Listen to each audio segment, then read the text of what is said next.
Good morning, children. Very good morning. How are you? Fine. Yes. Okay, children.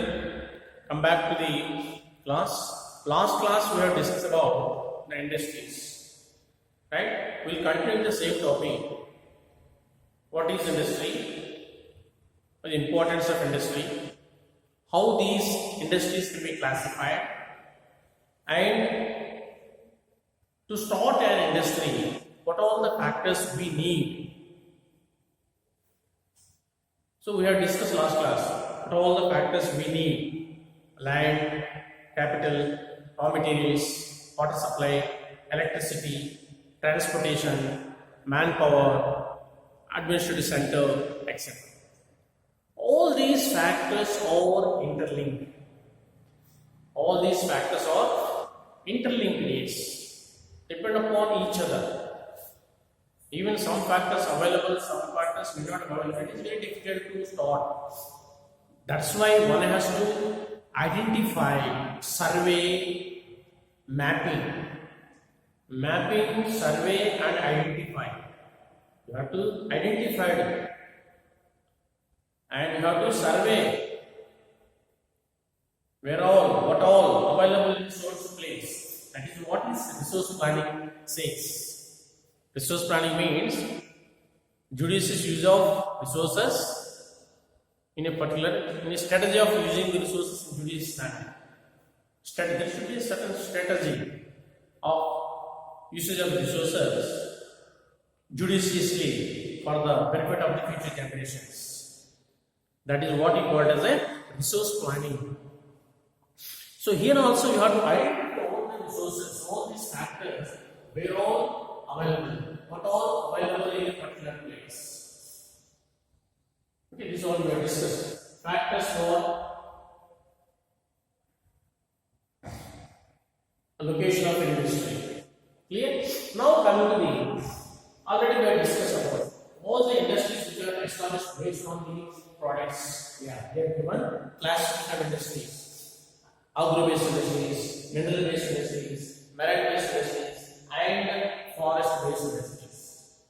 Correct? Now you come to the, if you talk about general, yes. If you talk about general, again these minerals industries can be classified based on bulk, based on income, based on main thing is capital, based on the money and bulk.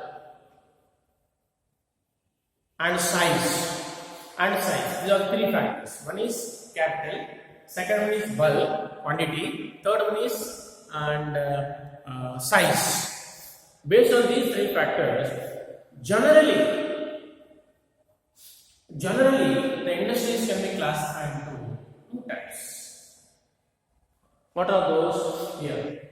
The types of industries can be classified into two types.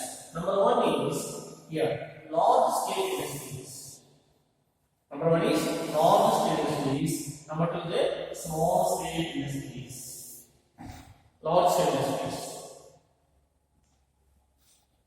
Now, children will discuss what are large scale industries.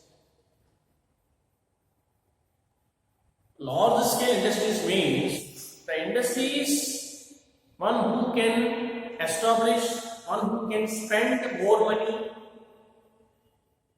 Approximately the amount of 1 crore. One who can invest, who can ready to spend approximately more than 1 crore and start an industry. Such industries can be considered as large scale industries. So amount must be more than 1 crore. One must be able to spend more than 1 crore rupees can be established any kind of industry, either it is iron industries or it is textiles or it is a glass or it is a cement industry. He has to be spent more than 1 crore. Such industries we call it as a large scale industries. Large scale. The best example for large scale industries are here. Number one is iron industries. Example. Examples for the large scale industries are: number one is iron steel industries, number two cotton textiles. There are plenty of industries can give example for large scale industries. Children. So the best example for large scale industries are you can write down iron steel industries and cotton textile industries. Iron textile industries and iron steel industries. Okay? Large scale industries. And second one is that is small scale industries. Industries who can spend more less than 1 crore. An individual, whoever, who can be able to spend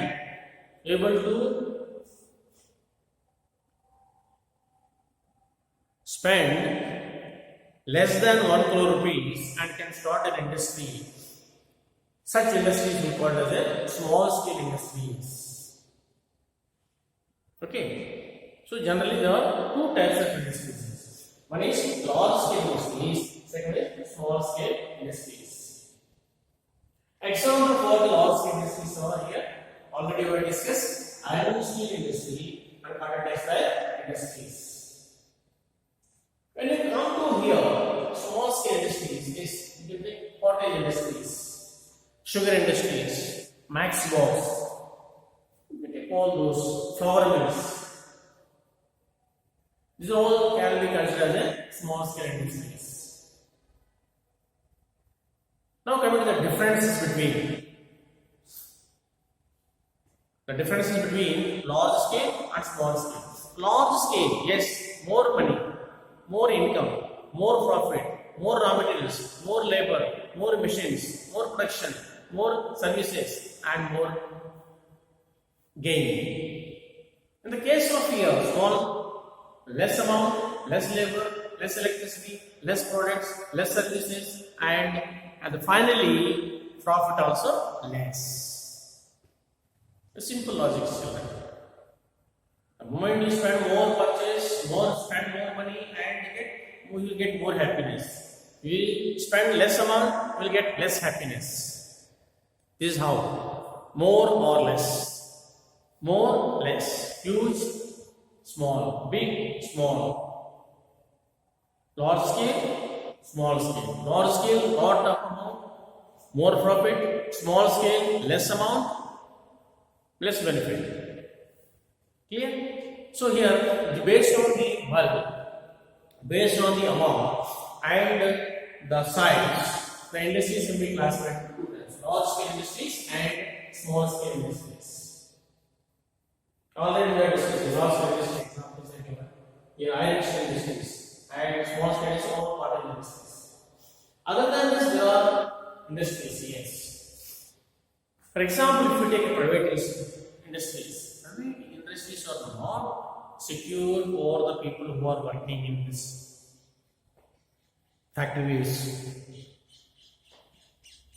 Private means totally private.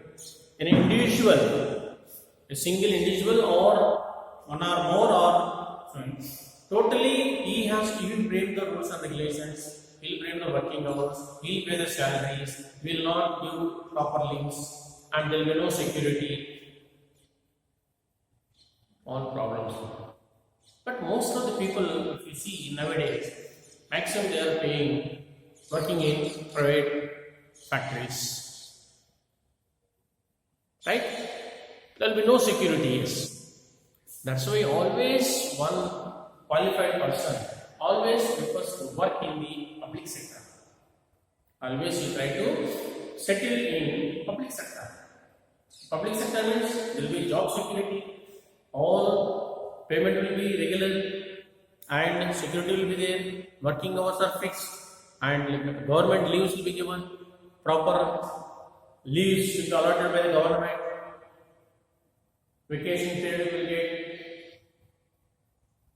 So all these facilities, so he will be secure always, job satisfaction will be there, he will be very safe and security, there is security in the life, job security. In the case of private, there is no security. This is the difference. Public and private. Private totally is a private.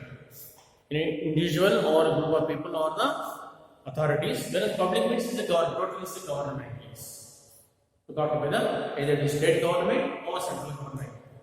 Here there will be no problem. That's the reason why most of the people will try for the public sectors and works on securing, get the job and secure for the life.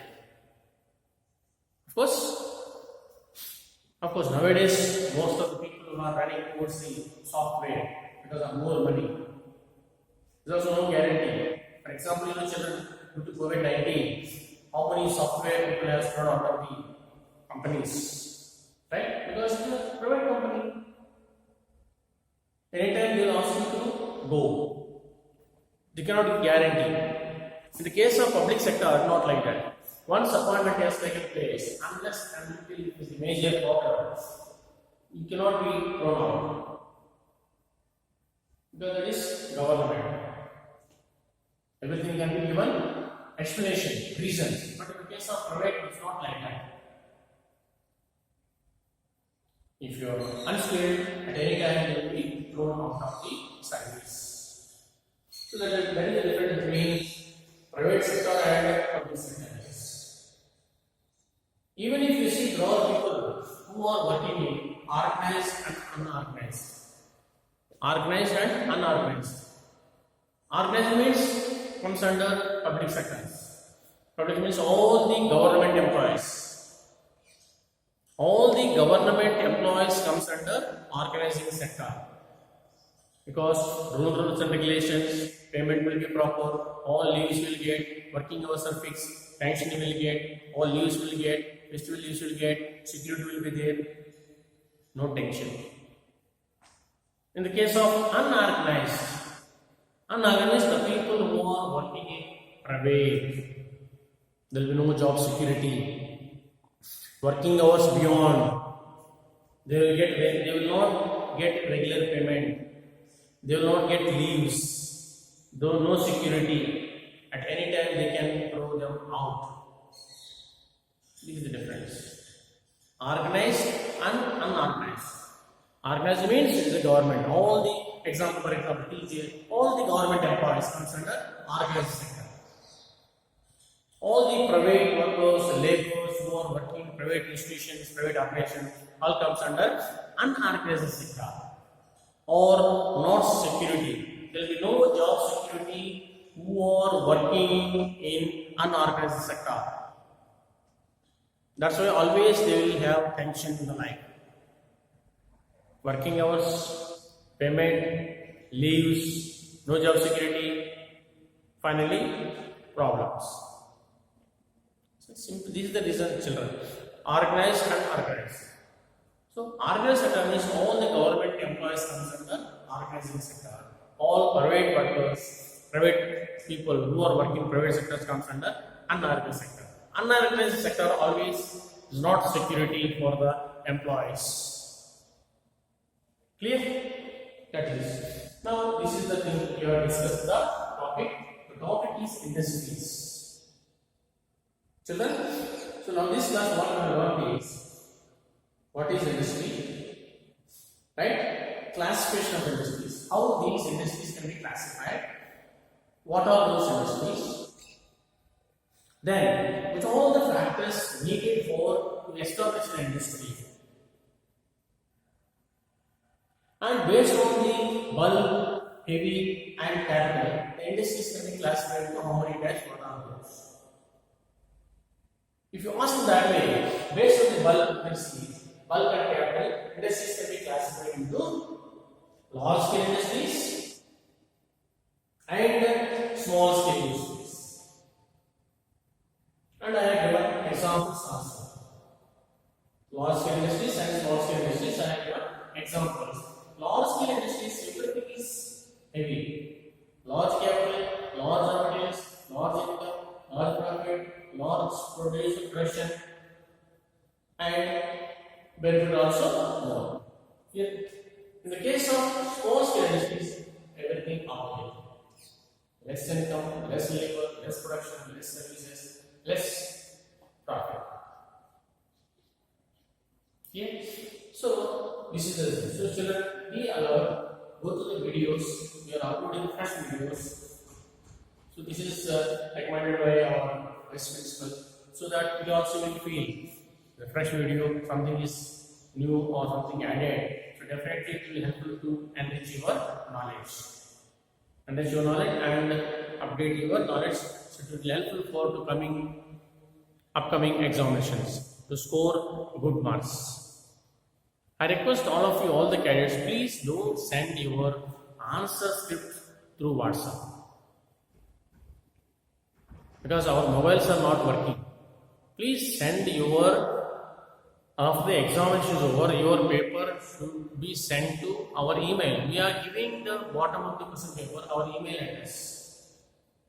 So please send your email that paper in email only, so that you can download, you get the paper. You are sending WhatsApp, my complete mobile is WhatsApp. 600 boys are there, mobiles are not working. It is a disturbance for our classrooms. Now mobile is not working, my dear children. Please don't send the answer papers for your WhatsApp number. You send email. We are giving email address the bottom of the question paper. Clear? This is my request. Clear? Now we continue the same topic next class. Clear? Thank you.